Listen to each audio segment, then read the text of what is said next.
Hello everyone. On my last video about the Fort Scott Munitions testing, there's a couple things I didn't do, so I'm gonna do it today. One of the things is that I mentioned that LASD duty ammo is the federal HST. I didn't test it 3 days ago, so I'm gonna test it today on the bullseye to see how it is. And also, I'm going to shoot at the ballistic gel, compare with the Fort Scott Munitions 9mm ammunition and the Winchester SXT, and compare this the federal HST with the penetration and the wound cavities. And for the last one, I'm going to shoot a ballistic panel. Last time I shot level 2A, where Fort Scott Munitions went right through without any resistance. So today, I thought it'll go through 3A, so I'm gonna shoot level 3, which is a rifle rated. So see how, if it stops or not. So that's what I'm gonna do today. So first, I'm gonna shoot the bullseye with this HST ammunition.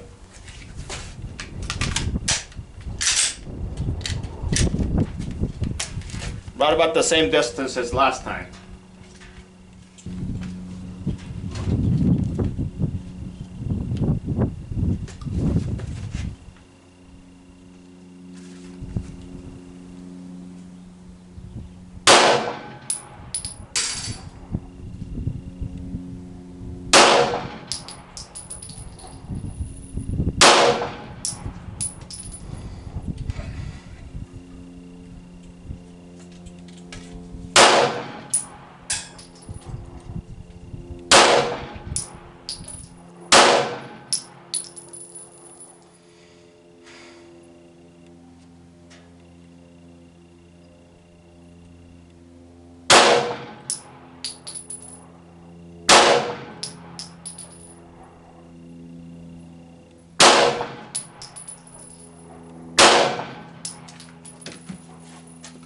The range is pretty good.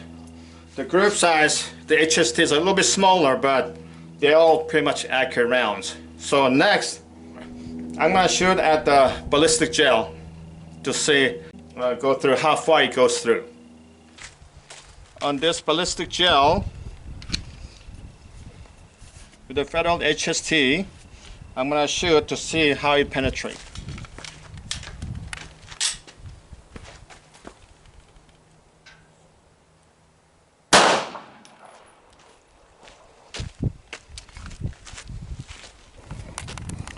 As you can see here, the penetration between HST and RA90 SXT, they're about 2-inch difference. And then if you look at Fort Scott ammunition right here, which is about 19 inches, so this federal HST is about 5 inches short on penetration. So this HST and Winchester SXT or RA9T, they kind of meet the requirement for FBI and LASD requirement. So if you look at it, permanent wound cavity is similar to SXT, but it's much smaller than the Fort Scott ammunition. Here's a top view of HST. Here's a RA9T. So they're a little bit different. HST is a little bigger permanent wound cavity. So the wound cavity size, Fort Scott has the biggest permanent wound channel. Again, HST, RA90, and right here the big one is a Fort Scott ammunition. My next shot is on that level 3 plate.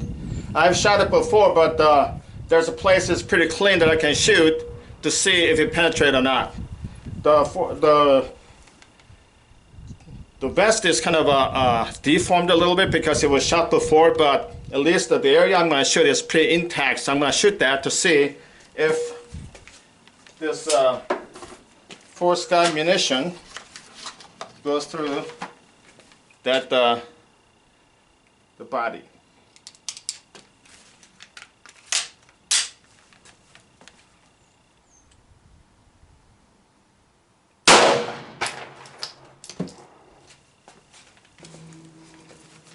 Okay, this vest panel is shot right here, but it did not go through the back side, which means that this level 3 panel stopped the Fort Scott Munitions 9mm solid copper bullet.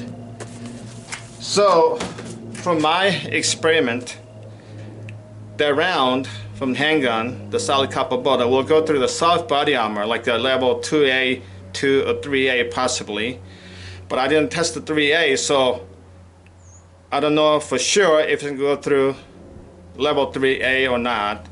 But because level 3A is not that thick compared to level 2A, I'm kind of certain that it will probably go through. So whenever I get a chance, I'll probably test that again because I don't have the panel right now. But at least the level 3 vest stopped this Fort Scott Munitions. So I'll address the other issue related to federal and California law later in this video.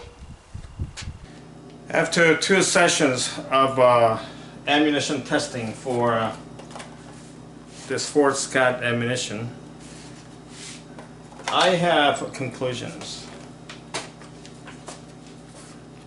The ammunition itself is pretty good. There's a couple issues I'm going to discuss. First of all, the recoil of this ammunition was mild compared to other ones, so it's very pleasant to shoot recoil-wise. Accuracy was compatible to Ranger SXT or Federal HST duty ammunition.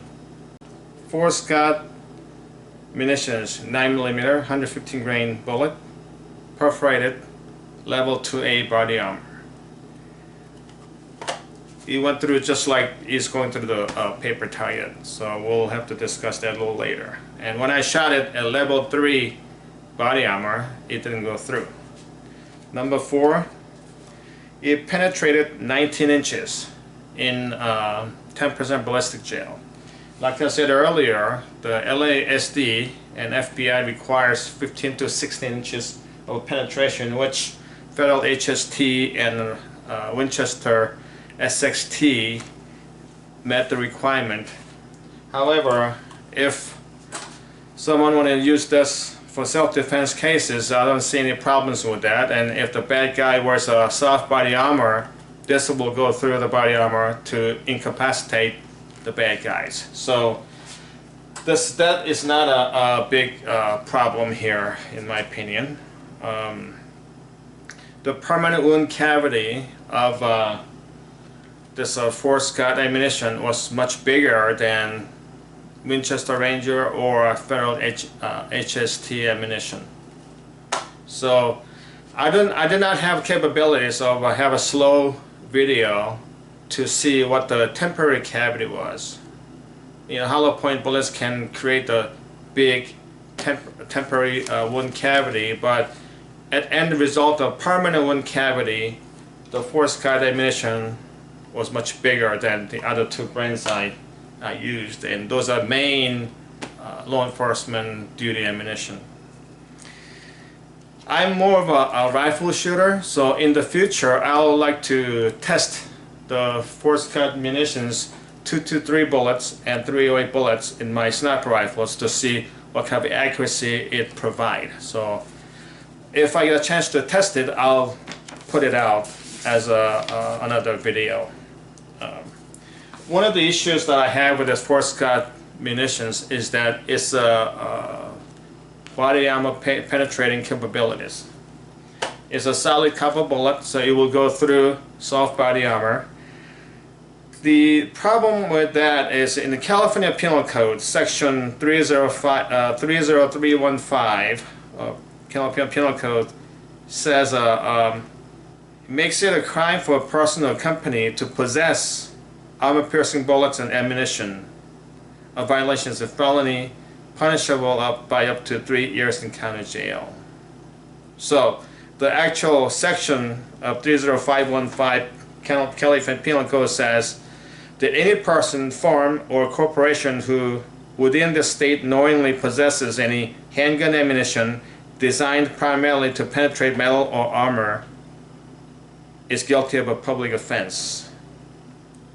So that issue is right there, whether it is designed as an armor-piercing bullet or not. It's the company's thing to prove or disprove to address this issue with the California state. And the prosecution must prove that you possess the bullet capable of piercing armor. And then bullets only used in a handgun. So, did you know this is an armor piercing or not? That's prosecution need to prove. And you had knowledge of that fact that there was armor piercing bullet.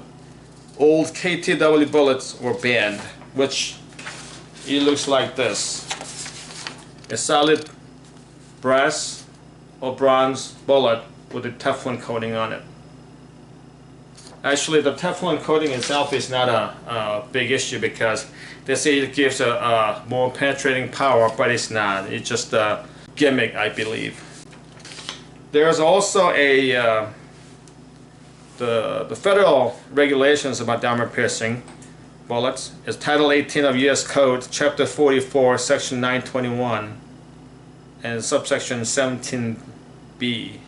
It says, the term armor-piercing ammunition means 1.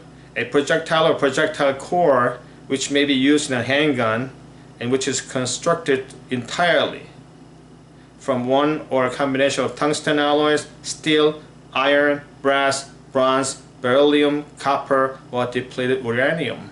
Or a full-jacketed projectile larger than 22 caliber, designed intended for use in a handgun and whose jacket has a weight of more than 25% of the total weight of the projectile.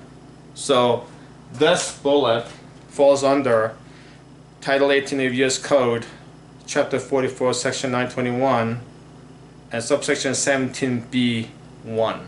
So I don't know if I want to buy this ammunition without having that clarification. Maybe the company can address the issue with a U.S. Code. So once I test this, I can approve this ammunition for defense ammo. That's not a problem. But the legality of it in the United States, that is a question for me. So I wish the company can come out with a little better explanation that it is not, does not fall under the federal regulations or any state regulations on armor piercing capabilities. When I get a chance to study more, I'll make more videos, and like I say, if I get a chance to test their rifle bullets, I like to test it and report in the future. Thank you.